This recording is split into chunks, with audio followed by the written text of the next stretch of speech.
שלום לכולם, והיום חן הצייר, אתם יכולים לקרוא לי גם שפן כחול, עומד ללמד אתכם איך לצייר שועל. אז בהתחלה עושים את הדבר הזה. אני פשוט צרפתי, אני עדיין לא כל כך יודע עברית, אז כאילו זה הדבר הזה, ואז עושים אותו משולש, ובתוכו עוד כזה אבל סגור. עושים חצי עיגול מהחלק השני, ואז עוד אותו דבר כמו שהיה בצד השני, ואז שיער, אז עיניים, אז אף כזה שחור כזה, הצורה הזאת בצורת כדור, כלומר נכון עיגול. רגע חכו.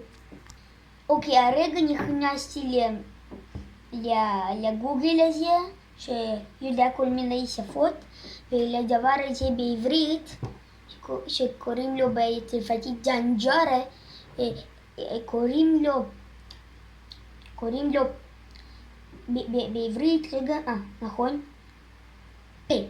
אז עושים פה חמוד, ואז מתחתו את היד הזאת שמחזיקה אותנו מלמטה. נכון, רגל, נכון. עשיתם.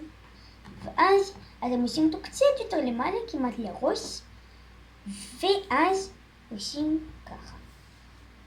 חצי עיגול למטה. ואז אותו דבר כמו שהיה עם הרגל הקודם.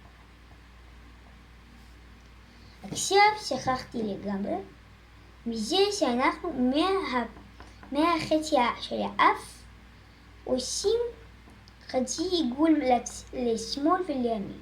יופי. עכשיו ממשיכים. עושים קצת יותר למעלה לראש, לחצי עיגול שלמטה, כן? את הרגל השנייה שהרגע עשינו, ועושים קצת יותר אחורה. חצי עיגול. אז על החצי עיגול שמים עוד רגל, שהוא יהיה סגורה, כאילו זה מאחורה. אותו דבר גם בחצי העיגול של למטה הראשון שעשינו. דומה. עכשיו אנחנו עושים זנב של שועל. בסוף אני אראה לכם איך אני ציירתי את זה, והכל תבינו.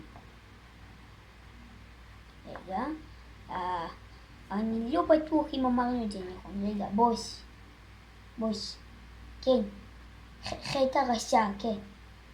רגע, מה? נכון, סליחה. אוקיי, לא משנה, דיברתי עם הבוס שלי, אתם לא שמעתם איך קוראים לו. טוב, זה היה בטעות. בוס, אני קצת מוזר היום. טוב. מוכנים? 3, 4, צ'אג'ה! אני כתבתי שועל נכון? כי אני לא בטוח. כן. אז זה הכל להפעם עם חן הצייר המוכשר. כאילו, אני עדיין אפשר לומר די מתחיל, אבל מצייר כבר מקסים. בצרפת השועל הזה עומד להיות בכל העיר. אז זה הכל להפעם. יאללה, ביי.